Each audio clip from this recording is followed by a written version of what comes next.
So it's winter. We've been playing inside a little bit. A couple games here and there just to keep it going, but it's been snowing and it's just been gross outside.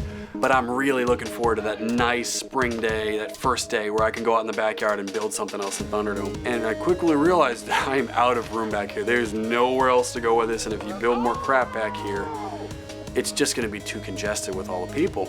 This is gonna be the same thing that happened with Thunderdome on the inside. It's gonna get stale, and then no one's gonna wanna come anymore because we're doing the same stuff over and over again, and so the wheels just start turning. I was like, what else could I do? I was like, this doesn't have to be expanding Thunderdome. I can make another Thunderdome anywhere.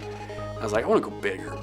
Because we had a small course here, I wanna go bigger. Thunder Ranch is this spit of land in the middle of nowhere, Missouri, that Rob somehow found. I have no idea how. So if I was gonna do this, I needed someone to do it with me. And I called Cameron. I'm like, man, I'm gonna ask you something. And you can say no, it's cool, don't worry about it, but I'm buying this land and I want you to step up. I think you got it in you. I want you to step up and be a big part of this. I want to teach you about building stuff, and I think you're gonna have a ton of fun. What do you say? It really blew me away that after meeting him for that short of a period of time, he trusted me that much and I meant that much to him. It meant a lot. It really took me off guard. You know, Rob's whole thing is, he built Thunderdome with a bunch of people and it kind of evolved into all of their ideas, and he wanted Thunder Ranch to be the same deal. Because I think the seeds had already been planted in Cameron for big things to happen, and I could see him within the past couple of months of us becoming friends and doing things together and being productive and being real people, that he was coming alive from that. I was really excited about him getting that land, and we were already spitballing a lot of ideas like all the time about, we could build this, we could build that, we could do this. And when he finally actually had property, I was really excited to go out there.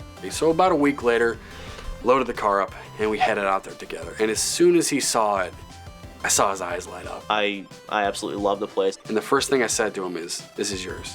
I may have the title to it, it may be legally mine, but I want you to have ownership of this. I want you to feel like this is your baby, and I want you to have pride in it. I don't know if he'd ever experienced anything like that. I don't know if he'd ever had something of his own like that. Really, there are no rules out there. You can kind of build what you want, do what you want. If you can think it, you can do it. Rob's not going to stop you. The kind of the phrase is, I support your right to do whatever you want out there.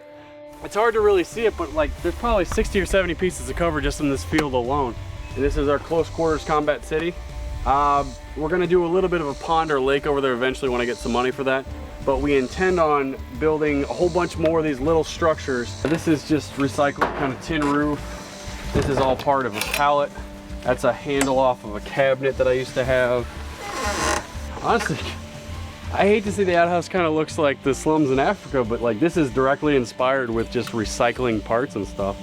Rob's teaching style is definitely kind of show me a rough idea of what I need to do and then send me out with a huge project. And there was one point where I was asking him what to do, and he said, here's what I want done, you have the skills, do it.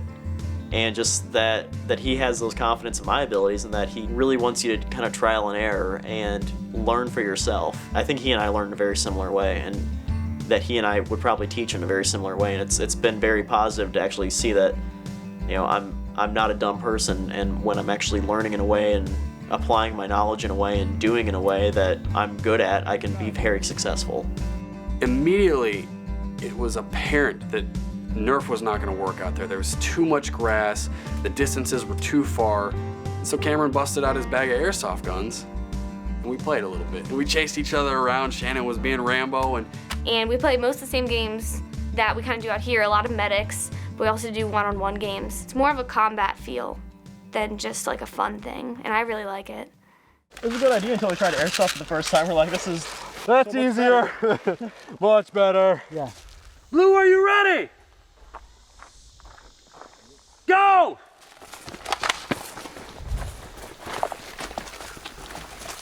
After being involved in Thunder Ranch, I'm definitely more confident in my abilities, and I'm definitely more confident in myself. Just because I really did feel like a different person out there. I felt a lot more confident. I was a leader out there. So it's very much been a learning experience just because of having more confidence in my abilities, if anything. Yeah, if I hadn't gotten involved in this community, I don't know where I'd be. I mean, I made so many friends just by showing up